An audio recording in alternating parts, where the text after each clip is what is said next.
Hello दोस्तों, स्वागत है आपका आपके अपने YouTube चैनल दिसार जीके क्लासेस में। दोस्तों, आप सब लोग कैसे हैं? उम्मीद करते हैं आप सब लोग अच्छे होंगे, स्वस्थ होंगे, मस्त होंगे और अपनी तैयारी बेहतरीन तरीके से आप सभी कर रहे होंगे।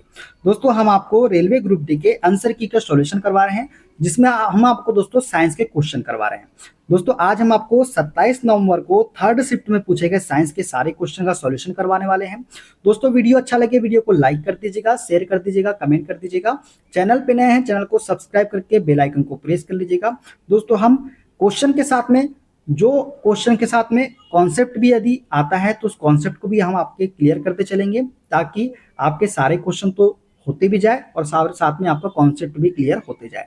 ठीक है दोस्तों, तो इसी को ध्यान में रखते हुए हम आपके लिए सीरीज लेके आए हैं। वीडियो अच्छा लगे वीडियो को लाइक कर दीजिएगा, शेयर कर दीजिएगा, कमेंट कर दीजिएगा। चैनल पे नए हैं चैनल को सब्सक्राइब करके बेल आइकन को प्रेस कर लीजिएगा। और हमसे जुड़ने के लिए, क्लास के अपडेट के लिए आप हमारा टेलीग्राम चैनल ज्वाइन कर सकते हैं। टेलीग्राम चैनल का लिंक मैंने डिस्क्रिप्शन बॉक्स में आपको दे दिया है। चलिए दोस्तों, देर ना करते हुए स्टार्ट करते हैं आज का अपना सेशन। पहला क्वेश्चन दोस्तों, निम्न कार्बनिक यौगिकों में से कौन सा संतृप्त है, ये हमको बताना है। दोस्तों, जो संतृप्त है वो है ब्रोमोप्रोपेन। कौन सा? ब्रोमोप्रोपेन जो है ये क्या है? संतृप्त हो जाएगा। ऑप्शन नंबर ए वाला करेक्ट आंसर हमारा हो जाएगा। दोस्तों, अगला क्वेश्चन, निम्न में से किसमें रिजु श्रृंखला वाले हाइड्रोकार्बन होते हैं? दोस्तों, रिजु श्रृंखला वाले हाइड्रोकार्बन जो होते हैं ये होते हैं ब्यूटेन में। किसमें होते हैं? ब्यूटेन में होते हैं रिजु श्रृंखला वाले हाइड्रोकार्बन। अगला क्वेश्चन दोस्तों, निम्न में से किसमें सबसे अधिक अम्लीयता होती है? दोस्तों, सबसे अधिक अम्लीयता जो होती है ये होती है नींबू के रस में। इसमें होती है नींबू के रस में जो होती है सबसे अधिक अम्लीयता होती है। ठीक है, देखते हैं अगला क्वेश्चन। निम्न में से कौन सा सबसे तेजी से विसरण दर्शाएगा? दोस्तों, सबसे तेजी से विसरण जो है, विसरण की दर सर्वाधिक किसमें होती है? दोस्तों, गैसों में होती है। उससे कम किसमें होती है? द्रव में होती है। और ठोस में सबसे कम होती है। विसरण तो होता ही नहीं ठोसों में। ठीक है, तो दोस्तों सबसे तेजी से विसरण जो दर्शाएगा वो हो जाएगा गैस में गैस। गैसों में विसरण की दर क्या होती है? सबसे तीव्र होती है। तो ऑप्शन ए वाला करेक्ट आंसर हमारा हो जाएगा। ठोस में तो होती नहीं दोस्तों, द्रव में ठोस, इसमें भी नहीं होती। गैस में द्रव, तो द्रव में होती लेकिन कम होती है गैसों की अपेक्षा। ठीक है, देखते हैं अगला क्वेश्चन। विद्युत ऊर्जा, शक्ति और समय के बीच क्या संबंध होता है? दोस्तों, जो शक्ति होती है वो होती है ऊर्जा अपॉन समय के। क्या होता है? ऊर्जा बटे समय के होती है शक्ति। ये हमको पता है। अब हमको क्या दिया गया है? ऊर्जा बराबर शक्ति इंटू समय। हाँ बिल्कुल, शक्ति इंटू समय हो जाएगा ऊर्जा बराबर। तो ऑप्शन नंबर बी वाला करेक्ट आंसर हमारा हो जाएगा। और शक्ति बराबर क्या होता है? कार्य बटा समय भी होता है दोस्तों, है ना? कार्य बटा समय। ठीक है, देखते हैं अगला क्वेश्चन। जब बंदूक चलाई जाती है तो गोली आगे की ओर बढ़ती है क्योंकि डैश। दोस्तों, जब बंदूक चलाई जाती है तो गोली जो होती है आगे की ओर बढ़ती है। इसलिए क्यों होती है? क्योंकि बंदूक की प्रतिक्षेप प्रतिक्रिया के रूप में पीछे की ओर कार्य करती है। दोस्तों, बंदूक की प्रतिक्षेप प्रतिक्रिया के रूप में क्या करती है? पीछे की ओर कार्य करती है। इस वजह से ऑप्शन नंबर डी वाला करेक्ट आंसर हो जाएगा। ठीक है, निम्न में से किस विधि में जंग लगने से बचाने के लिए इस्पात और लोहे पर जिंक की परत का विलेपन शामिल है? दोस्तों, जंग लगने से बचाने के लिए इस्पात और लोहे पर जिंक की परत चढ़ाई जाती है, जिसे हम क्या बोलते हैं? गैल्वेनीकरण बोलते हैं। क्या बोलते हैं? गैल्वेनीकरण, गैल्वेनाइजेशन इसे हम बोलते हैं। Option number D correct answer हमारा हो जाएगा। ठीक है, सामान्यतः किस पोषी स्तर पर जीवों की संख्या सबसे कम होती है? दोस्तों, जीवों की संख्या सबसे कम किसमें होती है? तो तृतीयक उपभोक्ता में जीवों की संख्या क्या होती है? सबसे अधिक होती है। और सबसे कम होती है जीवों की संख्या, और सबसे अधिक बोले तो उत्पादक इसका करेक्ट आंसर हो जाएगा ऑप्शन नंबर सी वाला। ठीक है, देखते हैं अगला क्वेश्चन। निम्न में से कौन सा मानव रोग यौन क्रिया सेक्सुअल एक्ट के दौरान संचारित हो सकता है? तो दोस्तों, उपार्जित प्रतिरक्षा न्यूनता संलक्षण जो है ये यौन क्रिया के दौरान संचारित हो सकता है। मधुमेह होता है क्या यौन क्रिया के द्वारा? नहीं। कैंसर होता है क्या? नहीं। प्रोटीन ऊर्जा कुपोषण होता है क्या? नहीं। तो उपार्जित प्रतिरक्षा न्यूनता संलक्षण जो है ये यौन क्रिया सेक्सुअल एक्ट के दौरान संचारित हो सकता है। ठीक है, देखते हैं अगला क्वेश्चन। 5 कूलम आवेश को 15 वोल्ट विभवांतर वाले दो बिंदुओं पर ले जाने में कितना कार्य किया जाता है? दोस्तों, हमसे यहाँ पूछा है कार्य कितना किया जाता है, और एक हम फॉर्मूला जानते हैं। क्या होता है? कार्य बराबर होता है आवेश इंटू विभव के। Q इंटू वी, मतलब आवेश इंटू विभव के होता है कार्य बराबर। अब कार्य हमको निकालना है। आवेश कितना है? 5 कूलम है, और वोल्ट विभवांतर कितना है? 15 है। तो हमारा कार्य कितना निकल के आ जाएगा? 15 × 5 = 75 जूल। इसका राइट आंसर निकल के आ जाएगा ऑप्शन नंबर सी वाला। तो कौन सा फॉर्मूला यूज करना है यहाँ पे हमको, W बराबर कार्य बराबर आवेश इंटू विभव के, ठीक है, आवेश इंटू विभव का फॉर्मूला यूज करेंगे और हमारा कार्य का मान निकल के यहाँ पे आ जाएगा, ठीक है। देखते हैं अगला क्वेश्चन, निम्न में से कौन सा पादप पर्ण के कोरों पर मुकुलन द्वारा अलैंगिक रूप से पुनरुत्पादन करता है? तो राइट आंसर हो जाएगा दोस्तों इसमें ब्रायोफाइलम। अब एक चीज यहाँ पे कई लोगों ने हाइड्रा लगाया होगा दोस्तों, मैं आपको बता रहा हूँ क्योंकि हमको पता है हाइड्रा क्या है, मुकुलन के द्वारा क्या करता है, प्रजनन करता है, अलैंगिक प्रजनन करता है हाइड्रा। अब हाइड्रा दोस्तों ठीक है, हाइड्रा क्या है, हाइड्रा पौधा है क्या, पादप है क्या, पादप नहीं है ना हाइड्रा, इसलिए यहाँ पे ब्रायोफाइलम जो है इसका राइट आंसर हो जाएगा, ठीक है। अगर यहाँ पे पादप नहीं देता, पर्ण के कोर नहीं देता और मुकुलन द्वारा पूछता तो हम हाइड्रा लगा देते, लेकिन वहां पे क्या बोला है, पादप बोला है, ना कि और पर्ण के कोरों में, पर्ण के कोर क्या होते हैं, कर्ण के कोर में कलियां होती है, ये टूटकर क्या करती है, नए पौधों का निर्माण करती है, इसी वजह से ब्रायोफाइलम में ये चीज होता है। तो ठीक है, इसका राइट आंसर हो जाएगा ऑप्शन नंबर बी वाला, ठीक है। हाइड्रा नहीं होगा दोस्तों ना, हाइड्रा दिया है कंफ्यूज करने के लिए, कई लोगों ने गलत किए होंगे दोस्तों इस क्वेश्चन को, मुकुलन जैसी देखा हाइड्रा लगा दिया, लेकिन आपने क्वेश्चन को अच्छे से पढ़िए, क्वेश्चन को अच्छे से पढ़ने के बाद आप आंसर दीजिए, क्योंकि यहाँ पादप बोला है और हाइड्रा पादप नहीं है, ठीक है, क्लियर। हाइड्रा क्या है, हाइड्रा पादप नहीं है, ठीक है। देखते हैं अगला क्वेश्चन, लेंस द्वारा उत्पन्न आवर्धन वस्तु दूरी u और प्रतिबिंब दूरी v से किस सूत्र द्वारा संबंधित है? दोस्तों लेंस की बात किया है तो हम जानते हैं लेंस में आवर्धन m बराबर क्या होता है, आवर्धन m बराबर होता है v अपॉन में u के। v मतलब क्या है, प्रतिबिंब से वस्तु की दूरी, और u क्या है, वस्तु की दूरी। v क्या है, प्रतिबिंब दूरी, और u क्या है, हमारे वस्तु की दूरी, ठीक है।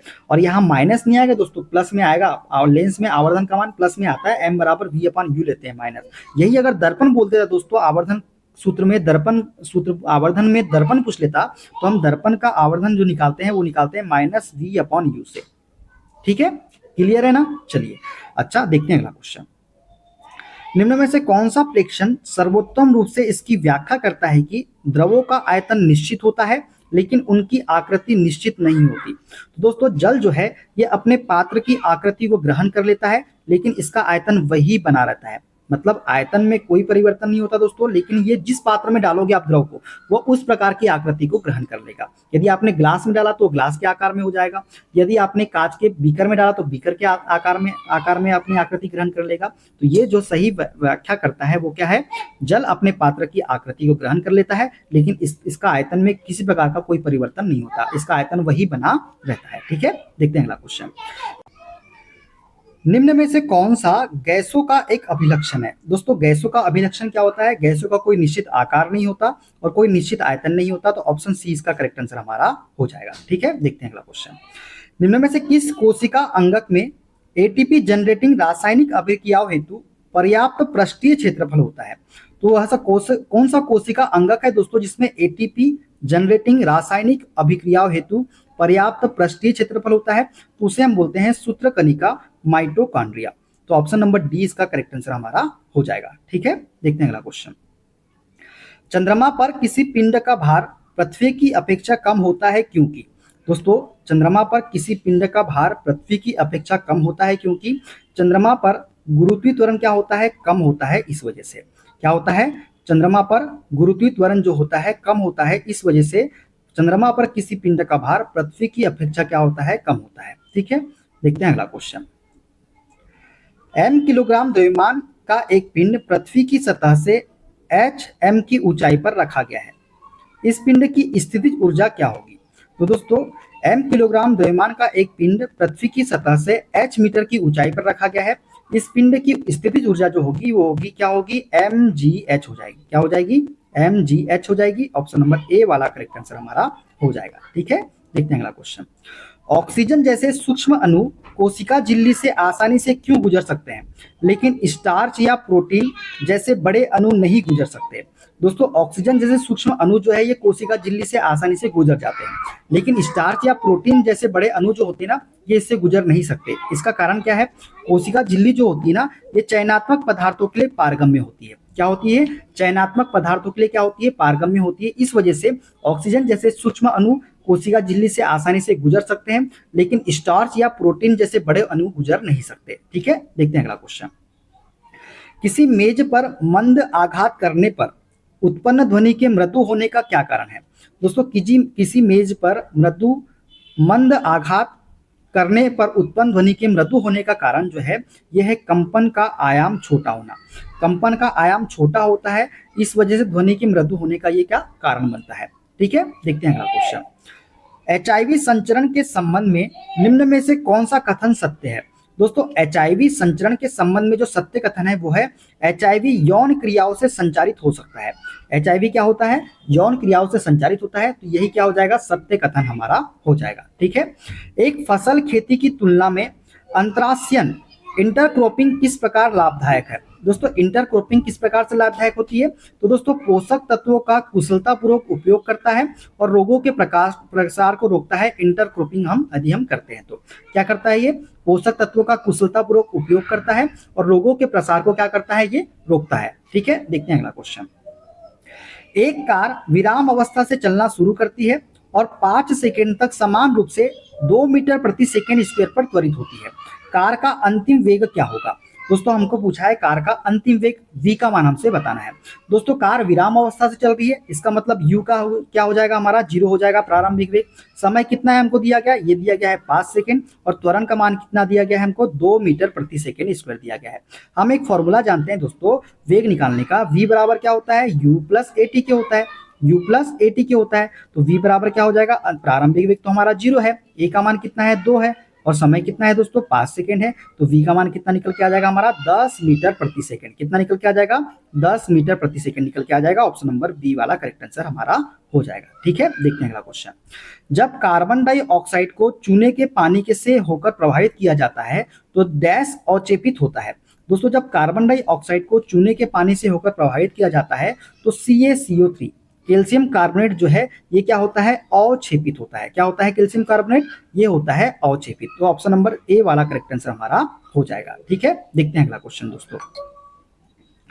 माइटोकॉन्ड्रिया इसलिए विशेष है क्योंकि उनमें स्वयं का डीएनए और राइबोसोम पाए जाते हैं। तो दोस्तों ये भी आपको याद रखना, माइटोकॉन्ड्रिया विशेष क्यों होता है? क्योंकि इसमें स्वयं के डीएनए होते हैं और राइबोसोम होते हैं।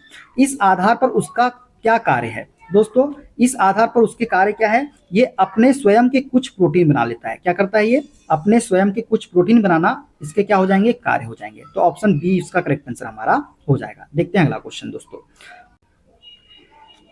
एक उत्तल दर्पण के ध्रुव और वक्रता केंद्र के बीच की दूरी प्लस 40 सेंटीमीटर है। इस दर्पण के ध्रुव और फोकस के बीच की दूरी कितनी होगी ये हमको बताना है। दोस्तों ये है हमारा क्या? उत्तल दर्पण। ये हमारा मुख्य अक्ष हो गया, ये हमारा क्या होता है? पोल होता है, ये हमारा क्या होता है? फोकस होता है और ये हमारा क्या होता है? वक्रता केंद्र होता है।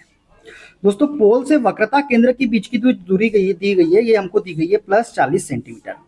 कितनी दी गई है? प्लस 40 सेंटीमीटर दी गई है। और हमको क्या पूछा है? पोल से फोकस के मध्य की दूरी क्या होगी? तो हम जानते हैं दोस्तों जो फोकस दूरी होती है ये वक्रता केंद्र और ध्रुव के बीच की दूरी का क्या होती है? आधा होती है। क्या होती है? आधा होती है। मतलब जो फोकस होता है दोस्तों ये वक्रता केंद्र का क्या होता है? वक्रता केंद्र का आधा होता है। वक्रता केंद्र का क्या होता है? आधा होता है। अब वक्रता केंद्र और पोल के मध्य की दूरी कितनी है दोस्तों? 40 दी गई है। तो हमारा फोकस कितना निकल के आ जाएगा? 20 निकल के आ जाएगा। प्लस लेंगे कि माइनस लेंगे? प्लस लेंगे, क्योंकि उत्तल लेंस में फोकस दूरी कैसी होती है? धनात्मक होती है। उत्तल दर्पण सॉरी दोस्तों उत्तल दर्पण में फोकस दूरी कैसी होती है? धनात्मक होती है। तो 20 सेंटीमीटर इसका राइट आंसर हमारा निकल के आ जाएगा, ऑप्शन नंबर सी वाला। क्लियर है दोस्तों? तो दोस्तों ये थे आज के सारे क्वेश्चन। वीडियो कैसा लगा कमेंट बॉक्स में जरूर बताइएगा। वीडियो अच्छा लगे दोस्तों वीडियो को लाइक कर दीजिएगा, शेयर कर दीजिएगा, कमेंट कर दीजिएगा। चैनल पे नए हैं चैनल को सब्सक्राइब करके बेल आइकन को प्रेस कर लीजिएगा। मिलते हैं दोस्तों अगले वीडियो में अगले शिफ्ट के साथ में। अपना ख्याल रखिए। Okay bye bye, take care.